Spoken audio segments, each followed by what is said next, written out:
ಎಲ್ಲರಿಗೂ ನಮಸ್ಕಾರ. ನಾನು Shruti. Welcome back to my another log.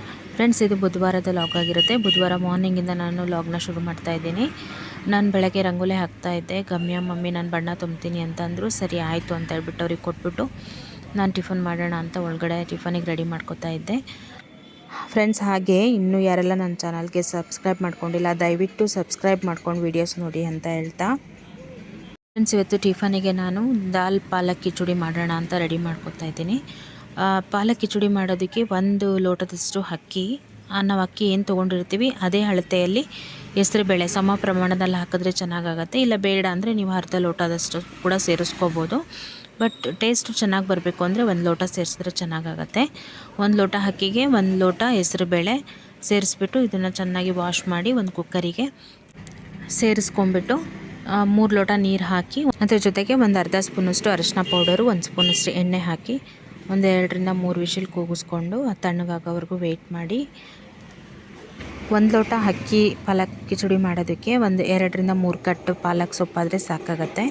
ಪಾಲಕ್ ಸೊಪ್ಪನ್ನ ಬಿಡಿಸ್ಕೊಂಡು ಚೆನ್ನಾಗಿ ತೊಳೆದು ಒಂದು ಪಾತ್ರೆಗೆ ನೀರು ಮತ್ತು ಹೆಚ್ಚಿಟ್ಕೊಂಡಿರೋ ಅಂಥ ಸೊಪ್ಪು ಜೊತೆಗೆ ಒಂದು ಸ್ವಲ್ಪ ಉಪ್ಪು ಹಾಕ್ಕೋಬೇಕು. ಉಪ್ಪು ಏನಕ್ಕೆ ಹಾಕ್ಕೋತೀವಿ ಅಂತ ಅಂದರೆ ನಾವು ಗ್ರೈಂಡ್ ಮಾಡಿದಾಗ ಅದು ಸೊಪ್ಪಿನ ಪೇಸ್ಟು ಗ್ರೀನಿಶಾಗಿ ಬರಲಿ ಅಂತ ಹೇಳಿ.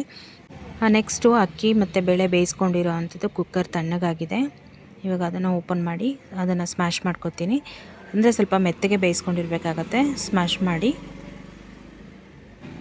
ಫ್ರೆಂಡ್ಸ್, ನೆಕ್ಸ್ಟು ಒಗ್ಗರಣೆಗೆ ಒಂದು ಪ್ಯಾನ್ ಇಟ್ಬಿಟ್ಟು ಒಗ್ಗರಣೆಗೆ ಎಣ್ಣೆ ಕಾದ ನಂತರ ಸಾಸಿವೆ, ಜೀರಿಗೆ, ಅದಾದ ನಂತರ ಇಲ್ಲಿ ಹೆಚ್ಚಿಟ್ಕೊಂಡಿರೋ 2 ಟೊಮೊಟೊ, ಹಸಿಮೆಣಸಿನ್ಕಾಯಿ ಖಾರಕ್ಕೆ ಒಗ್ಗರಣೆಗೆ ಹಾಕ್ಕೋಬೇಕಾಗತ್ತೆ. ಒಂದು 4 ರಿಂದ 5, 1-2 ಈರುಳ್ಳಿ ಮತ್ತು ಸಣ್ಣದಾಗಿ ಹೆಚ್ಚಿಟ್ಕೊಂಡಿರೋಂಥ ಶುಂಠಿ, ಅದೇ ರೀತಿ ಸಣ್ಣದಾಗಿ ಹೆಚ್ಚಿಟ್ಕೊಂಡಿರೋಂಥ ಬೆಳ್ಳುಳ್ಳಿ, ಇದಿಷ್ಟು ಒಗ್ಗರಣೆಗೆ ನೀವು ಹಾಕ್ಕೋಬೇಕಾಗತ್ತೆ. ಪಾಲಕ್ ಮಾತ್ರ ಸಪ್ರೇಟಾಗಿ ನೀವು ಪೇಸ್ಟ್ ಮಾಡಿ ಇಟ್ಕೋಬೇಕು. ಈಗ ಹಸಿಮೆಣಸಿನ್ಕಾಯಿ ಯಾವುದೇ ಒಗ್ಗರಣೆಗೆ ಹಾಕುವಾಗ ಹಸಿಮೆಣಸಿನ್ಕಾಯಿ ಎಣ್ಣೆಲೆ ಫಸ್ಟ್ಗೆ ಹಾಕ್ಕೊಂಡ್ರೆ ಗ್ಯಾಸ್ಟ್ರಿಕ್ ಸಮಸ್ಯೆ ಎಲ್ಲ ಬರೋಲ್ಲ. ಯಾಕಂದರೆ ಹಸಿಮೆಣಸಿನ್ಕಾಯಿ ತಿಂದಾಗ ಗ್ಯಾಸ್ಟ್ರಿಕ್ ಆಗುತ್ತೆ ಅಂತ ಸಾಮಾನ್ಯ ಹೇಳ್ತಾರೆ. ಡೈರೆಕ್ಟು ಎಣ್ಣೆಗೆ ಹಸಿಮೆಣಸಿನ್ಕಾಯಿ ಹಾಕಿ ಫ್ರೈ ಮಾಡಿ ಅದಾದ ನಂತರ ಬೇರೆ ಇಂಗ್ರೀಡಿಯೆಂಟ್ಸ್ನ ಹಾಕ್ಕೋಬೇಕಾಗತ್ತೆ. ಇಲ್ಲಿ ನಾನು ಶುಂಠಿ ಮತ್ತು ಬೆಳ್ಳುಳ್ಳಿ ಪೀಸಸ್ ಹಾಕಿ ಅದಾದ ನಂತರ ಈರುಳ್ಳಿ ಹಾಕಿ ಚೆನ್ನಾಗಿ ಫ್ರೈ ಮಾಡ್ಕೊತೀನಿ. ಸ್ವಲ್ಪ ಕೆಂಪು ಬಣ್ಣಕ್ಕೆ ಬರೋವರೆಗೂ ಫ್ರೈ ಮಾಡಿ ಅದಾದ ನಂತರ ಟೊಮೊಟೊನ ಸೇರಿಸ್ಕೋಬೇಕಾಗತ್ತೆ.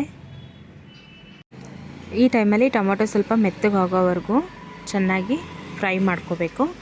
ನಂತರ ಸ್ವಲ್ಪ ಖಾರದ ಪುಡಿ ಜೊತೆಗೆ ಧನಿಯಾ ಪೌಡರು ಸೇರಿಸ್ಕೊಂಡು ಒಂದು 5 ನಿಮಿಷ ಚೆನ್ನಾಗಿ ಫ್ರೈ ಮಾಡ್ಕೋಬೇಕು. ಅದಾದ ನಂತರ ರುಬ್ಕೊಂಡಿರೋಂಥ ಪಾಲಕ್ ಪೇಸ್ಟ್ ಏನಿದೆ ಅದನ್ನು ಸೇರಿಸ್ಕೊಂಡು ಅದು ಕೂಡ ಅಷ್ಟೇ ಹಸಿ ಸ್ಮೆಲ್ ಹೋಗೋವರೆಗೂ ಒಂದು 10 ನಿಮಿಷ ಚೆನ್ನಾಗಿ ಸೈಡೆಲ್ಲ ಎಣ್ಣೆ ಬಿಡೋವರೆಗೂ ಫ್ರೈ ಮಾಡ್ತಾ ಹೋಗಬೇಕು. ಅದಾದ ನಂತರ ನಾವು ರುಬ್ಕೊಂಡಿರೋಂಥ ಅಕ್ಕಿ ಮತ್ತು ಬೇಳೆ ಏನಿರುತ್ತೆ ಅದಕ್ಕೆ ಈ ಪೇಸ್ಟ್ನ ಸೇರಿಸ್ಕೋಬೇಕಾಗತ್ತೆ. ಹಾಗೆ ಕನ್ಸಿಸ್ಟೆನ್ಸಿಗೆ ನೀರು ಎಷ್ಟು ಬೇಕೋ ಅಷ್ಟು ಈ ಟೈಮಲ್ಲಿ ಸ್ವಲ್ಪ ಸೇರಿಸ್ಕೊಂಡು ಉಪ್ಪು ಖಾರ ನೋಡ್ಕೊಳ್ಳಿ. ಉಪ್ಪು ಏನಾದರೂ ಕಡಿಮೆ ಅನಿಸಿದ್ರೆ ಎಕ್ಸ್ಟ್ರಾ ಉಪ್ಪು ಸೇರಿಸ್ಕೊಂಡು ಒಂದು 5 ನಿಮಿಷ ಕುದಿಯೋಕ್ಕೆ ಬಿಟ್ಟರೆ ಮೇಲೆ 1-2-3 ಸ್ಪೂನ್ ತುಪ್ಪ ಸೇರಿಸಿದ್ರೆ ರುಚಿಯಾಗಿರೋವಂಥ ದಾಲ್ ಪಾಲಕ್ ಕಿಚಡಿ ರೆಡಿ ಆಗುತ್ತೆ. ಇದು ಮಕ್ಕಳು ದೊಡ್ಡವರಿಗೆ ಎಲ್ಲರಿಗೂ ಇಷ್ಟ ಆಗುತ್ತೆ. ಈ ಪಾಲಕ್ ಕಿಚಡಿಗೆ ಮೊಸರು ಬಜ್ಜಿ ಸೂಪರ್ ಕಾಂಬಿನೇಷನ್ ಆಗುತ್ತೆ. ಒಂದ್ಸರಿ ನೀವು ಟ್ರೈ ಮಾಡಿ ನೋಡಿ ಫ್ರೆಂಡ್ಸ್. ಹಾಗೆ ಟಿಫನ್ ಎಲ್ಲ ಮುಗಿಸ್ಕೊಂಡು ಇನ್ನೇನು ಶನಿವಾರ ಗೌರಿ ಗಣಪತಿ ಹಬ್ಬ ಬರ್ತಾಯಿದೆ ಅಲ್ವಾ, ಹಾಗಾಗಿ ಹಬ್ಬಕ್ಕೋಸ್ಕರ ಎಲ್ಲ ಪ್ರಿಪ್ರೇಷನ್ ಮಾಡ್ಕೋತಾ ಇದ್ವಿ. ಅತ್ತೆ ನಾನು ಇಬ್ಬರು ಸೇರಿಕೊಂಡು ಅಂಟುಂಡೆ ಮಾಡೋಣ ಅಂತ ಹೇಳ್ಬಿಟ್ಟು ಎಲ್ಲ ಪೌಡರ್ ಮಾಡಿ ರೆಡಿ ಮಾಡಿ ಇಟ್ಕೊಂಡಿದ್ವಿ. ಸೊ ಉಂಡೆ ಕಟ್ಟೋಣ ಅಂತ ಹೇಳ್ಬಿಟ್ಟು ರೆಡಿ ಮಾಡ್ಕೊಂಡ್ವಿ. ಈ ಅಂಟುಂಡೆ ಅಂತ ಹೇಳಿದ್ರೆ ಡ್ರೈ ಫ್ರೂಟ್ಸ್ ಲಡ್ಡು ಅಂತಲೇ ಹೇಳ್ಬೋದು. ಈ ಡ್ರೈ ಫ್ರೂಟ್ಸ್ ಲಡ್ಡು ಬಂದು ಬಾಣಂತಿಯರಿಗೆ ತುಂಬ ಹೆಲ್ಪ್ಫುಲ್ ಆಗುತ್ತೆ. ಅಂದರೆ ಬೆನ್ನೋವು ಇದಕ್ಕೆಲ್ಲ ತುಂಬಾ ಒಳ್ಳೆಯದಾಗತ್ತೆ ಅಂತ ಹೇಳ್ತಾರೆ. ಇದನ್ನು ಮಾಡೋದಕ್ಕೆ ದ್ರಾಕ್ಷಿ, ಗೋಡಂಬಿ, ಬಾದಾಮಿ ಇದಿಷ್ಟು ಸಮ ಪ್ರಮಾಣದಲ್ಲಿ ಎಲ್ಲ ಪೀಸಸ್ ಮಾಡಿಕೊಂಡು ಇದಕ್ಕೆ ಒಣಕೊಬ್ಬರಿ ಮತ್ತು ಉತ್ತುತ್ತೆ ಇದಿಷ್ಟು ಮಿಕ್ಸರಲ್ಲಿ ಗ್ರೈಂಡ್ ಮಾಡಿ ಅದಿಷ್ಟು ಇದಕ್ಕೆ ಸೇರಿಸ್ಬಿಟ್ಟು ಇದಕ್ಕೆ ಅಂಟು ಅಂತ ಸಿಗುತ್ತೆ ಅದನ್ನು ತೊಗೊಂಡು ಬಂದು ಚೆನ್ನಾಗಿ ಬಿಸಿಲಲ್ಲಿ ಒಣಗಿಸಿ ಅದನ್ನು ಚೆನ್ನಾಗಿ ಮಿಕ್ಸಿಯಲ್ಲಿ ಪುಡಿ ಮಾಡಿಕೊಂಡು ತುಪ್ಪದಲ್ಲಿ ಹುರ್ಕೋಬೇಕಾಗತ್ತೆ. ಎಲ್ಲದನ್ನು ದ್ರಾಕ್ಷಿ, ಗೋಡಂಬಿ, ಉತ್ತುತ್ತೆ, ಒಣಕೊಬ್ಬರಿ ಇದಿಷ್ಟು ಅಂಟು ಎಲ್ಲದನ್ನು ತುಪ್ಪದಲ್ಲಿ ಹುರಿದು ಒಂದು ಬಾಣಲೆಯಲ್ಲಿ ಸೇರಿಸ್ಕೊಂಡು ಅದಾದ ನಂತರ ಇದಕ್ಕೆ ಜಾಯಿಕಾಯಿ, ಏಲಕ್ಕಿ, 1-2 ಕಾಳುಮೆಣಸು, 1-2 ಲವಂಗ ಇದಿಷ್ಟು ಚೆನ್ನಾಗಿ ಕುಟ್ಟಿ ಪುಡಿ ಮಾಡಿ ಸೇರಿಸ್ಬಿಟ್ಟು ಬೆಲ್ಲನ ಕರಗಿಸೋಕ್ಕಿಡಬೇಕು. ಬೆಲ್ಲ ಕರಗಿದ ತಕ್ಷಣವೇ ಅದನ್ನು ಈ ಪೌಡರ್ ಏನು ಮಾಡ್ಕೊಂಡಿರ್ತೀವಿ ಇದಕ್ಕೆ ಚೆನ್ನಾಗೆಲ್ಲ ಸೇರಿಸ್ಬಿಟ್ಟು ಚೆನ್ನಾಗಿ ಮಿಕ್ಸ್ ಮಾಡಿ ಬಿಸಿ ಇರುವಾಗಲೇ ಉಂಡೆಗಳನ್ನ ಕಟ್ಕೊಂಡ್ರೆ ಅಂಟುಂಡೆ ರೆಡಿ ಆಗುತ್ತೆ. ಹಾಗೆ ಕರ್ಜಿಕಾಯಿ ಮಾಡೋಣ ಅಂತ ಹೇಳ್ಬಿಟ್ಟು ಕರ್ಜಿಕಾಯಿಗೆ ಶೇಂಗಾ ಬೀಜ, ಹುರ್ಗಡ್ಲೆ, ಬಿಳಿ ಎಳ್ಳು, ಒಣ ಕೊಬ್ಬರಿ ಇದಿಷ್ಟನ್ನು ಚೆನ್ನಾಗಿ ಹುರಿದ್ಬಿಟ್ಟು ಪೌಡರ್ ಮಾಡಿ ಅದಕ್ಕೆ ಬೆಲ್ಲ ಪುಡಿ ಮಾಡಿ ಸೇರಿಸಿ ಏಲಕ್ಕಿ ಪೌಡರ್ ಸೇರಿಸಿದ್ರೆ ಅದಕ್ಕೆ ಮಾಡಿಕೊಂಡು ಮೈದಾ ಹಿಟ್ಟು ಕಲಿಸ್ಬಿಟ್ಟು ಕರ್ಜಿಕಾಯಿ ರೆಡಿ ಮಾಡ್ಕೊಂಡ್ವಿ.